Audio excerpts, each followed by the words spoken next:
Question है ये देथिबा चित्र में केतोटी त्रिभुज अच्छी पे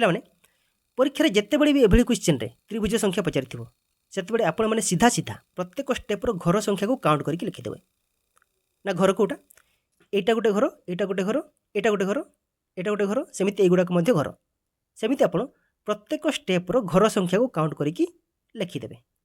बुझे पे ता पूर्व प्रथम आम प्रत्येक स्टेप को टी द्वारा मेंशन करदे ना टी द्वारा कौन मेंशन करवा पे ये टी रो माने होची ट्रायंगल तेणु आम प्रत्येक स्टेप को टी द्वारा मेंशन करके देखा बुझे पे ए स्टेप को आम T1 लिखा ए स्टेप को T2 आ स्टेप को T3 एबे देखो पिला माने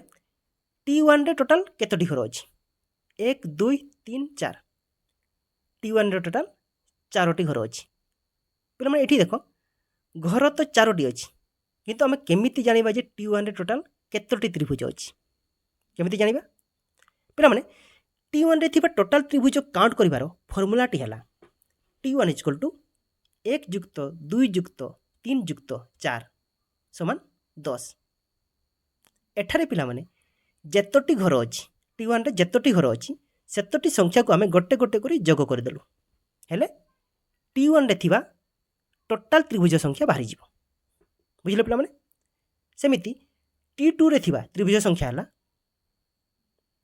T2 रे पिला माने दुईटी घर अच्छी तेणु T2 = 1 + 2 = 3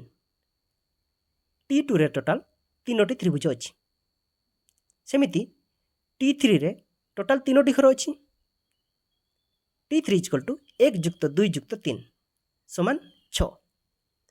T3 रे टोटल 6टी त्रिभुज अच्छी बुझिले पिला माने केमिति हला पिला माने एबे चित्रटी रे तेबे टोटल त्रिभुज संख्या हम T1 + T2 + T3 बुझिले पे T1 रो त्रिभुज संख्या है 10 युक्त T2 रो है 3 युक्त T3 रो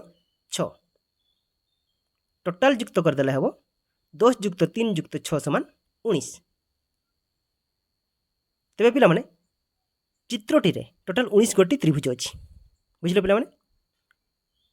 भिडियोटी भल लगी चैनल को सब्सक्राइब कर दिंतु।